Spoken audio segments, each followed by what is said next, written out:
प्रिय विद्यार्थियों, मैं गुरमीत सिंह, सह आचार्य हिंदी विभाग, राजकीय महाविद्यालय बूंदी, BA तृतीय वर्ष हिंदी साहित्य, द्वितीय प्रश्न पत्र के अंतर्गत आज के मेरे व्याख्यान का विषय भारतेंदु हरिश्चंद्र द्वारा रचित नाटक भारत दुर्दशा के तीसरे अंक के शेष भाग से संबंधित है।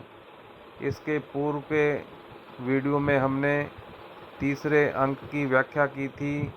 उसके बाद जो शेष भाग बचा है, आज हम उस पर चर्चा करेंगे। जैसा कि आपको विदित है, तीसरे अंक का प्रारंभ भारत दुर्देव के आगमन से होता है और वह बाद में सत्यानाश फौजदार को बुलाता है, उसको आदेश देता है कि किस प्रकार से अपनी सेना को आदेशित करो कि भारत को चारों ओर से घेर ले और भारत को पतन के कगार पर ले जाए।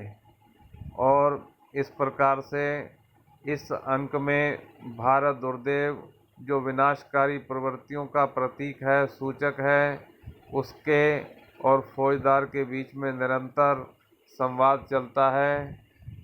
उसके बाद जो शेष भाग बचा है, उसकी व्याख्या हम आज करेंगे। जब भारत दुर्देव सत्यानाश फौजदार से कहता है कि हाँ और भी कुछ किया, तो सत्यानाश फौजदार कहता है कि हाँ, हमारी सेना ने और भी कुछ किया है। रचि के मत वेदांत को सबको ब्रह्म बनाए। हमने वेदांतों को चलाकर सबको मानो ब्रह्म बना दिया है।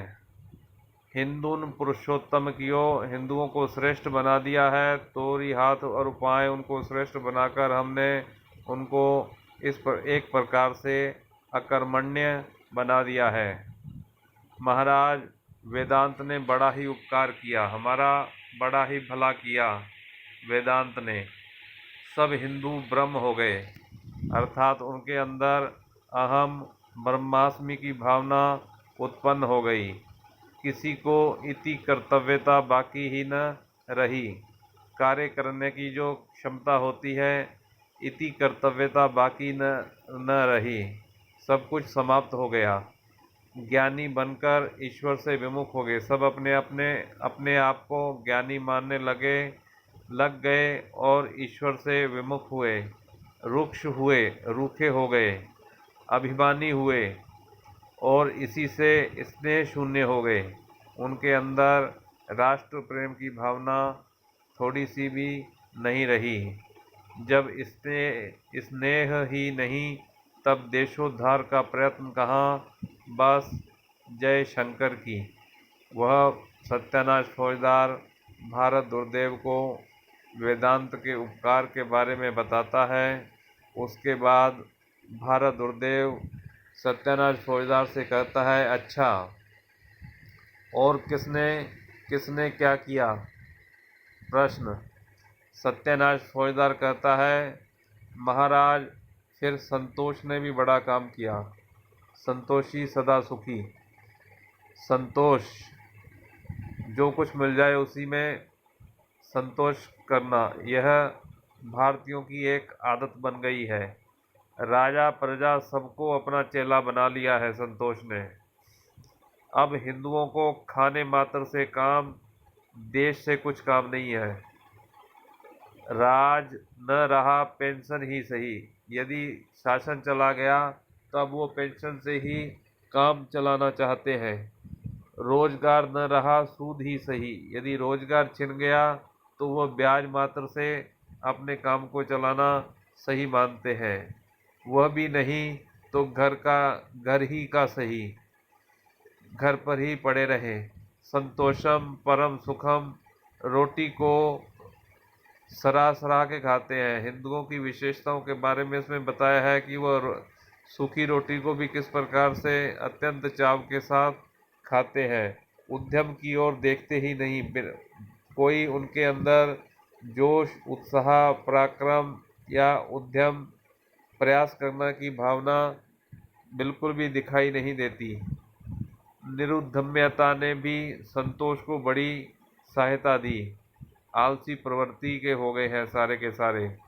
इन दोनों को बहादुरी का मेडल जरूर मिले, इनको पदक मिलना चाहिए बहादुरी का। व्यापार को इन्हीं ने मार गिराया। संतोष ने और निरुद्धम्यता ने व्यापार को नष्ट कर दिया। भारत दुर्देव कहता है कि और किसने क्या किया, प्रश्न करता है, तो उसके उत्तर में सत्यानाश फौजदार कहता है कि फिर महाराज, जो धन की सेना बची थी, धन की सेना बची थी, उसको जीतने को भी मैंने बड़े बांके वीर भेजे, टेढ़े टेढ़े वीर बांके, बड़े क्रूर और निर्दयी। फिर महाराज, जो धन की सेना बची थी उसको जीतने को भी मैंने बड़े बांके वीर भेजे। अपव्यय, बढ़ चढ़कर खर्च करना, फिजूल खर्ची जिसे कह सकते हैं, अदालत, फैशन और सिफारिश, इन चारों ने सारी दुश्मन की फौज तितर बितर कर दी, छिन्न भिन्न कर दी।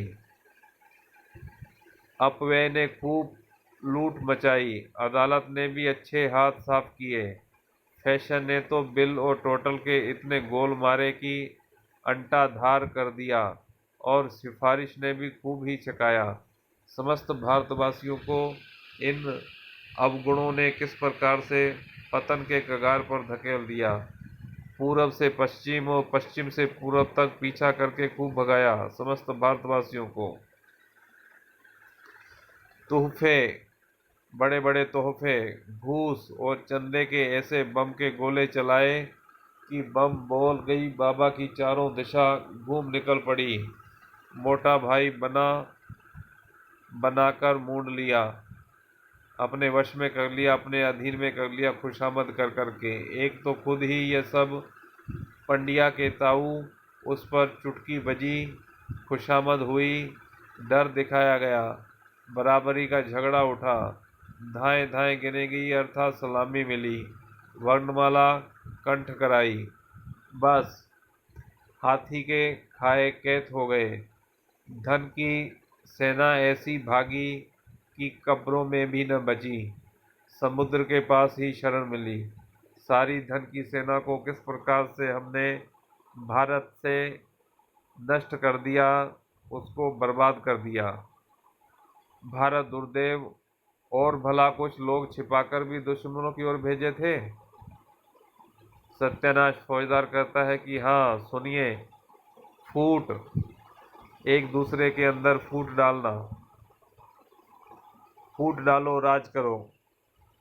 डाह, लोभ, भय, उपेक्षा, स्वार्थपरता, पक्षपात, हठ, शोक, अश्रुमार्जन और निर्मलता, इन इन एक दर्जन दूती और दूतों को शत्रुओं की फौज में हिला मिलाकर ऐसा पंचामृत बनाया कि सारे शत्रु बिना मारे घंटा के गरुड़ हो गए, अर्थात सभी के सभी इन बुरी प्रवृत्तियों के आगे भारतीय सेना के जो भी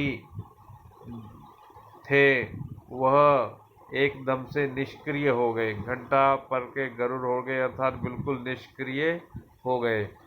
फिर अंत में भिन्नता गई। इसने ऐसा सबको काई की तरह फाड़ा कि भाषा, धर्म, चाल, व्यवहार, खाना पीना, सब एक एक योजना पर सबको अलग अलग कर दिया, अलग थलग कर दिया, सबको बांट दिया, छिन्न भिन्न कर दिया। उनमें एकता की भावना अब बची ही नहीं। अब आवे बचा एक की, अब कहाँ एकता उनमें बची है। देखें आही के क्या करते हैं। अब हम देखते हैं कि किस प्रकार से वह अब अपना यत्न करते हैं, प्रयत्न करते हैं देश को बचाने के लिए। भारत दुर्देव इसके बाद कहता है, भला भारत का सच्चे नामक फौजदार अभी जीता है कि मर गया, उसकी पलटन कैसी है। सत्यानाश फौजदार कहता है कि महाराज, उसका बल तो आपकी अतिवृष्टि और अनावृष्टि नामक फौजों ने बिल्कुल तोड़ दिया है। जो प्रकृति ने सभी को किस प्रकार से चौपट किया है। यहाँ के सब धनाढ्य व्यक्तियों को, यहाँ की फसलों को, उसका बल तो आपकी अतिवृष्टि और अनावृष्टि नामक फौजों ने बिल्कुल तोड़ दिया। लाही, कीड़े, कभी टिड्डी का आक्रमण कर दिया और कभी पाला इत्यादि सिपाहियों ने खूब ही सहायता की।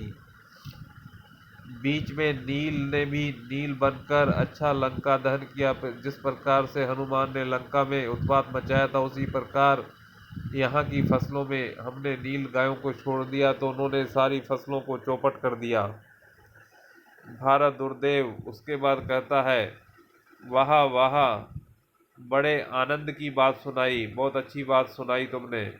तो अच्छा, तुम जाओ, कुछ परवाह नहीं, अब किसी चिंता की बात नहीं है, कोई चिंता की बात नहीं। अब ले लिया है अर्थात हमने अब पूरे भारतवर्ष को अपने वश में, अपने अधीन, अपने नियंत्रण में कर ले लिया है। बाकी साकी अब भी सपराए डालता हूँ। जो कुछ भी थोड़ा सा शेष बचा है उसको भी मैं अपने अधीन कर लेता हूँ। अब भारत कहाँ जाता है, अब भारत बचकर कहाँ जाएगा। तुम होशियार रहना, सतर्क रहना और रोग, महर्ष, महंगाई, कर, टैक्स, मध्य, मदिरा, आलस और अंधकार को जरा क्रम से एक एक करके मेरे पास भेज दो। मैं इनको आदेश देता हूँ कि किस प्रकार ये भारत की जो रही सही शक्ति है उसको भी किस प्रकार से यह नष्ट करते हैं। सत्यानाश फौजदार कहता है कि जो आज्ञा। इसके बाद वह जाता है, वो वहाँ से चला जाता है। भारत दुर्देव कहता है कि अब उसको कहीं शरण न मिलेगी। अब भारत को कहीं से भी सहायता, कहीं से संबल, किसी की भी वह शरण में नहीं जा सकता। हमने उसको ऐसा लाचार, विवश और मजबूर कर दिया है, असहाय उसको बना दिया है, चारों तरफ से घेर कर सभी तरीकों से। अब उसको कहीं शरण न मिलेगी। धन, बल और विद्या तीनों गई। अब उसके पास न तो धन बचा है, न बल बचा है, शक्ति बची है और न विद्या। तीनों में से कोई सा भी उसके पास शेष नहीं रह गया है। अब किसके बल कूदेगा, प्रश्न करता है कि अब किसके सहारे वो उछल कूद करेगा, अपने आप को बचाने का यत्न करेगा, अपने आप को बचाने का प्रयास करेगा। उसके बाद जवनिका गिरती है, पटोत्तोलन अर्थात इस अंक का समापन होता है। प्रिय विद्यार्थियों, इस प्रकार यह भारत दुर्दशा नाटक का तीसरा अंक था, जिसमें संपूर्ण अंक में दो ही पात्र मुख्य रूप से हमारे सामने उभर कर आते हैं। एक तो भारत दुर्देव जो विनाशकारी शक्तियों का प्रतीक है, और दूसरा सत्यानाश फौजदार जो बुरी प्रवृत्तियों का मालिक है। वह किस प्रकार से सारी बुरी प्रवृत्तियों को बुलाता है और भारत को चारों तरफ से घेरकर उसको नष्ट करने का प्रयास करता है। इसके बाद चौथे अंक की व्याख्या हम अगले वीडियो में करेंगे।